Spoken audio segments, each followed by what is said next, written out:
বৃষ্টি ভেজা দিনে সবাইকে জানাচ্ছি লিমাস জার্নি পরিবারের পক্ষ থেকে অনেক অনেক ভালোবাসা। তো বন্ধুরা, সবাই কেমন আছেন? নিশ্চয়ই অনেক ভালো আছেন। আসসালামু আলাইকুম। তো বন্ধুরা, আমি এখানে একটা ব্রয়লার মুরগির কিছু অংশ নিয়ে নিয়েছি। এখানে আমি প্রথমে কয়েক টুকরো মুরগি ভালোভাবে পরিষ্কার করে ধুয়ে এখানে আমি আদা লবণ ভালোভাবে মেখে 20 মিনিটের মতো রেখে দিয়েছিলাম। তো এটা আমি এখন একটা ফ্রাই প্যানে তেল দিয়ে আদা ভাজা করে নিব। বেশি কড়া না, হালকা একটু ব্রাউন করে নেব। তো আজ আমি বৃষ্টির দিনে খিচুড়ি রান্না করেছি, সেটা আর আপনাদের সাথে শেয়ার করলাম না। তো হঠাৎ করেই মনে হলো যে এটা তো শেয়ার করতেই পারি।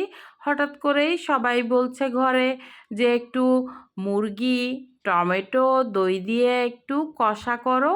তাই আমি এখানে মুরগির মাংস একটু টমেটো ও টক দই দিয়ে কিছুটা ঝাল ঝাল কষা করে ফেলবো। তো দেখুন আমি কিভাবে রান্নাটা করি। তো ভালো লাগলে, হাতে যদি একটু সময় থাকে, কিছুটা সময় না হয় আমার সাথেই থাকুন।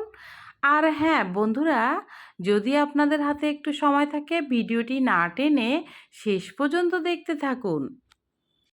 তো চলুন, আমরা অলরেডি রান্নার কাজটা শুরু করে দিয়েছি। তো এই তো আমার মুরগির মাংসগুলো কিন্তু কিছুটা ভাজা হয়ে গিয়েছে, ব্রাউন হয়ে গিয়েছে। এখন আমি উঠিয়ে নিচ্ছি। এটা খুব বেশি কড়া করা যাবে না। এই যে দেখুন কেমনভাবে ভেজেছি। আর এটাকে এখন আমি ওই ফ্রাই প্যানের তেলের ভেতরেই কিন্তু আমি 5-6 টুকরো বড় সাইজের পেঁয়াজ কুচি দিয়ে দিলাম। আর এটাকে আমি একটু আধা ভাজা হয়ে গেলে আমি গরম মশলাগুলো দিয়ে দিলাম। গোটা গরম মশলা, দারচিনি, এলাচি, লবঙ্গ। আর এর সাথে আমি এখানে দিয়ে দিয়েছি রসুন পেস্ট 1 চামচ পরিমাণ, আদা পেস্ট 2 চামচ পরিমাণ। আর এখানে যে গরম মশলা দেয়া হয়েছে, এখানে 4 টুকরো এলাচি, দারচিনি 2 টুকরা, আর লবঙ্গ 4-5 টুকরা, কালো গোলমরিচ 4-5 টুকরার মতো দিয়ে দিয়েছি পরিমাণ মতো। তো এখানে দেখুন এখন আমি লাল মরিচের গুঁড়াটা দিয়ে দিলাম। এখানে কিন্তু 1.5 চামচের মতো লাল মরিচের গুঁড়া দেওয়া হয়েছে। আর তার সাথে এখানে আমি জিরা, টালা জিরা, তার গুঁড়ি আমি বেশ 1 টেবিল চামচের মতো পরিমাণ মতো দিয়ে দিলাম। তো এটাকে আমি এখন ভালোভাবে একটু মিশিয়ে তেলের উপরে কষিয়ে নিব। তো বন্ধুরা, চলুন আমরা দেখতে থাকি।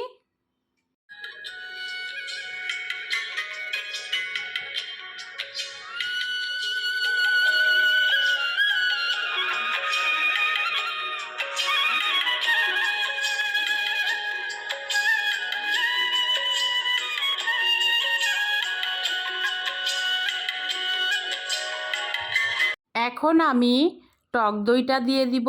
এখানে আমি আড়ঙের দই নিয়েছি, এটা আমার ফ্রোজিং করা ছিল। আর হ্যাঁ, এখানে দইটা কিন্তু ভালোভাবে ফেটিয়ে নিয়েছি। এখানে পরিমাণ মতো 4-5 টেবিল চামচ দিয়ে দিলাম। তো এটাকে মশলার সাথে ভালোভাবে মিশিয়ে নিতে হবে। আর মশলাটা কিন্তু এতক্ষণে ভালোভাবে কষিয়ে নিলাম, দেখতেই পেয়েছেন। তো বন্ধুরা, এটাকেও ভালোভাবে একটু নেড়েচেড়ে মিশিয়ে নিতে হবে। মশলার সাথে দইটা কিন্তু ভালোভাবে মিশিয়ে দিতে হবে, না হলে দইটা কিন্তু ফেটে যেতে পারে। এজন্যই ভালোভাবে তেল ফুটে উঠলে তারপর এখন আমি 1 চামচ পরিমাণ লবণ দিয়ে দিলাম স্বাদ মতো। তো দেখুন এখন কিন্তু আমি মশলার ভেতরে আমার আগে থেকে ভেজে রাখা মুরগির মাংসের টুকরোগুলিকে দিয়ে দিলাম। তো এটাকে এখন আমি ভালোভাবে নেড়েচেড়ে মিশিয়ে তেলের উপরে একটু কষিয়ে নিব।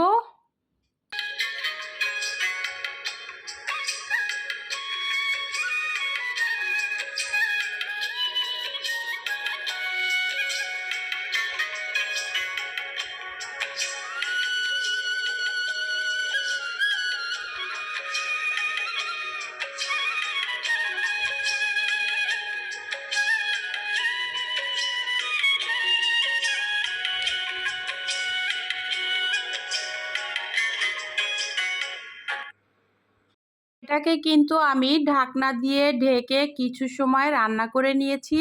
তো এখানে কিন্তু আমি কোনো পানি ব্যবহার করিনি। মুরগির মাংসের গায়ের পানি দিয়ে দই মশলার তেল দিয়েই কিন্তু এটাকে আমি কষিয়ে নিলাম। তো দেখুন এটা কিন্তু তেলটা ফুটে উঠেছে, মশলাটা কিন্তু সুন্দরভাবে কষে মাংসের সাথে মিশে গিয়েছে।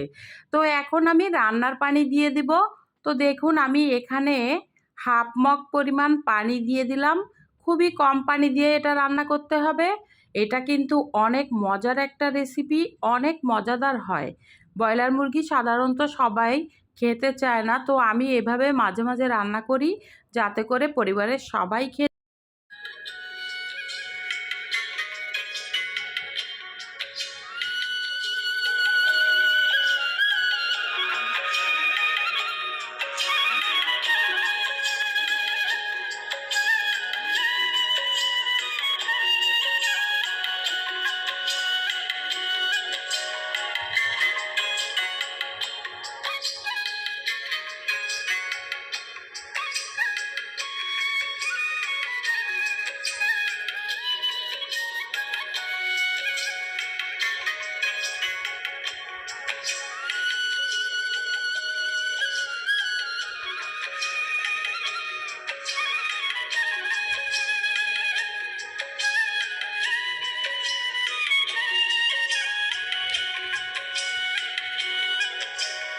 তো এই তো কিছুটা পানি শুকিয়ে আসছে। এখন কিন্তু আমি ঘরে বানানো আমার হাতের তৈরি টমেটো সস দিয়ে দিব 2 চামচ পরিমাণ। তো টমেটো সস দিয়ে দেওয়া হলো। এটাকে এখন ভালোভাবে মিশিয়ে নেড়ে আমি একেবারে শুকিয়ে ফেলবো। এটা কিন্তু গা মাখা ঝোল হবে। তো চলুন দেখি।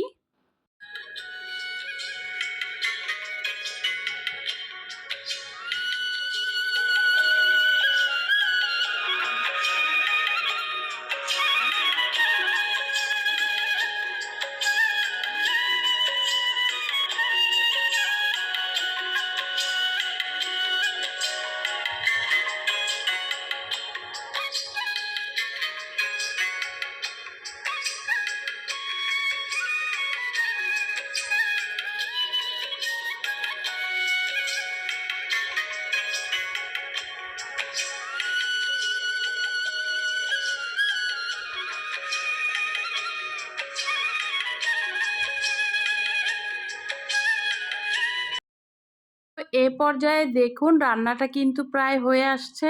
দেখতে কেমন লাগছে বন্ধুরা অবশ্যই জানাবেন। আর হ্যাঁ, দূরে ও কাছের, দেশে ও দেশের বাইরে থেকে যে সকল বন্ধুরা নিয়মিত আমার ভিডিওগুলো দেখেন, ফলো করেন, যারা এখনও পর্যন্ত চ্যানেলটি সাবস্ক্রাইব করেননি, প্লিজ একটা লাইক দিয়ে ভিডিওর কোনো অংশ যদি ভালো লেগে থাকে একটা সুন্দর একটা কমেন্টস করে সাবস্ক্রাইব করে নিন। আর হ্যাঁ বন্ধুরা, যারা আমার ভিডিও নিয়মিত দেখছেন, সুন্দর সুন্দর কমেন্টস রাখছেন, আমি কিন্তু প্রত্যেকের পরিবারেই যাওয়ার চেষ্টা করি। আর হ্যাঁ, এটা এমন একটা প্ল্যাটফর্ম, এখানে কিন্তু আমরা যদি একে অপরের ভিডিওগুলো না দেখি তাহলে কিন্তু কারো সামনেই কারো ভিডিও আসে না, এটা আমরা সবাই জানি। তো আপনি যদি আমার ভিডিওগুলো নিয়মিত দেখেন অবশ্যই আমি ওটা ধরেই কিন্তু চলে যাই আপনার পরিবারে। আর হ্যাঁ, যখন আমি আপনার পরিবারে যাব দেখা যাবে ওইটা সূত্র ধরেই কিন্তু আপনার পরবর্তী ভিডিওটাও আমার সামনে আসবে। আর বন্ধুরা আমরা যেহেতু ব্যস্ত থাকি, ব্যস্ততার ভেতরেও কিন্তু আমি সবার ভিডিও পুরোটাই দেখার চেষ্টা করি লাইক দিয়ে। কারণ আমি নিজে না দেখলেও আমি অন করে দিয়ে কাজকর্ম করতে থাকি এবং আমি ভালোভাবে শুনি কি বলা হয়েছে ভিডিওটিতে। তো যা হোক ওইভাবেই কিন্তু আমরা একে অপরকে ভালোবাসা দিয়ে পাশে থাকবো, তাহলেই কিন্তু আমরা একদিন সবাই সফলতার মুখ দেখতে পারবো। তো বন্ধুরা, কথা বলতে বলতে এই দেখেন আমার কিন্তু চিকেন কষাটা বা টক দই টমেটো দিয়ে ঝাল কষা মুরগির মাংস রান্নাটা কিন্তু হয়ে গিয়েছে। তো দেখুন বন্ধুরা কেমন হয়েছে অবশ্যই কমেন্টস করে জানাবেন। আর যে সকল বন্ধুরা এখনো পর্যন্ত এভাবে রান্না করেননি অবশ্যই একবার চেষ্টা করবেন। আল্লাহ হাফেজ।